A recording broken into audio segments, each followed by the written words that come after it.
All right, the 2024 Player's Handbook is at it again. They have made drastic changes to races. In fact, there aren't even races anymore. They're now known as species, which to me makes a lot more sense because I never understood how a gnome and a dragonborn were just two different races of the same species. So I'm glad they cleared that up. There are drastic changes to some of these species. Some of them have remained mostly the same, but they have also deleted a couple species and added a couple new ones. Dwarfs have got a pretty decent buff. Their speed has been increased to 30 feet to keep up with most other species. Their dark vision has been increased from 60 feet to 120 feet. Dwarven resilience has stayed basically the exact same with their resistance to poison. Dwarven combat training and tool proficiency has been completely eliminated, but all dwarves get that dwarven toughness now, so that boost to HP is nice. And stone cutting has been completely reworked. Instead of the advantage on lore and things that it gave you before, it now gives you tremor sense for 10 minutes as long as you're on a stony surface or touching stone. It can be either natural or worked. So overall, dwarves got a pretty nice boost to their effectiveness. There are no sub-races for dwarf right now, subspecies for dwarf right now, but we'll see how that evolves as time goes. Elves are overall mostly the same. Their keen senses, you can now choose insight, perception, or survival. The wording for Fey ancestry is now included in trance about how you can't be put to sleep by magic.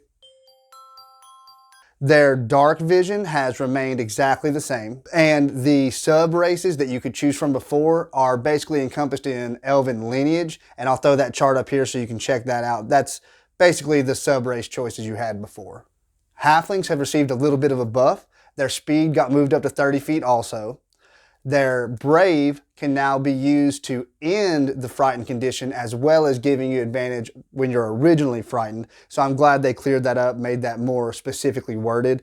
All halflings now get naturally stealthy. So that's a nice little boost. You don't have to choose the sub-race to get naturally stealthy. And lucky and halfling nimbleness are basically the same, but the wording for lucky has just been combined into the wording for halfling nimbleness. So you still can't roll natural ones, or you can't roll a natural one without getting a chance to replace it with something else. It's just not listed on their racial features. Humans have on paper been completely redesigned, but mostly what they did was they just took out the original version of humans and just made everybody variant humans because everybody who played human chose variant human anyways.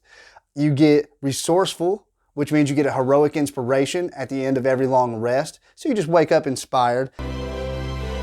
Heroic inspiration replaces DM inspiration because nobody ever remembered to use it. So they're just trying to streamline that and get those inspirations actually being used in the game. You get the skillful, which is basically skill from variant human. You get to pick a proficiency. And you get versatile, which gives you one extra origin feat. So basically all humans are variant humans now. They pretty much were anyways. Dragonborn have received a little bit of polish. Your draconic resistance and your draconic ancestry is basically the exact same. I'll throw a little chart up here so you can look at that. Your breath weapon has been reworked a little bit. It can be either a 30-foot line or a 15-foot cone, and now does 1d10, which scales instead of the 2d6 and the other versions we've seen before. The other difference is Dragonborn now have dark vision. Like we've always wanted, we always thought they should have, they now have it officially. And at level 5, Dragonborn can conjure, sprout, manifest magic wings for 10 minutes of flight once per day. So Dragonborn's got a nice little buff there. I love Dragonborn. I'm happy to see them get the good treatment. Gnomes have gotten a little bit of a rework. Their speed has also been buffed up to 30 feet. Their dark vision has remained the same. Gnome cunning has been renamed gnomish cunning. And instead of having advantage on intelligence, wisdom, or charisma saves against magical effects, it's just all intelligence, wisdom, and charisma saves. That clears up the confusion of arguing with your DM, whether it's a magical effect or not. The sub-races are kind of included here again with gnomish lineage. Forest gnome is exactly what it was before. Rock gnome has been changed a little bit. you now get mending and prestidigitation automatically. You still get your clockwork toy. You no longer get the ability score bonus that you used to get, and you no longer get Artificer's Lore. So gnomes overall have gotten a little buff, but rock gnomes have gotten a little bit of a nerf. Half elves, sadly, have been taken out. I understand why they chose to exclude them, but I loved half elves and I'm gonna miss them. Half orcs have also been taken out.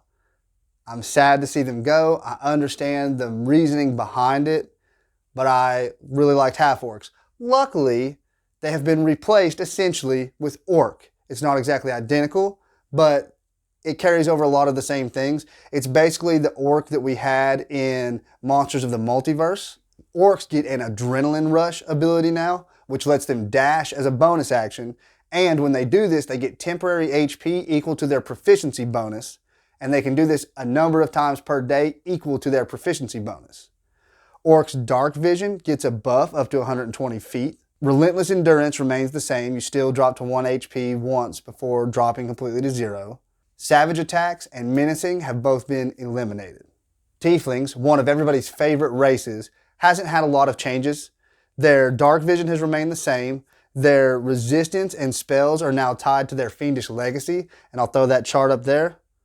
And other than that, they are pretty much exactly like they were before. I will say all tieflings still get thaumaturgy, so that's kind of cool. That's a trademark ability of a tiefling.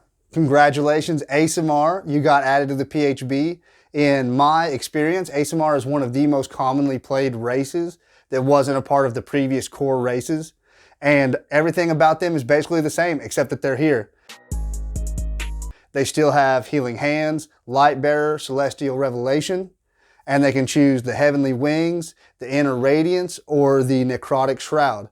So enjoy the validation that you get. If you're an ASMR and you play an ASMR, you are now one of the core races, baby. And the other most commonly played race that's not in the original player's handbook, Goliaths, also got added. Thank you, Travis Willingham. Goliaths got a buff to speed. They now move 35 feet naturally. Stone's endurance got eliminated for all Goliaths, but Goliaths now have a giant ancestry they can choose. I'll throw that chart up there. And one of the options includes Stone's endurance.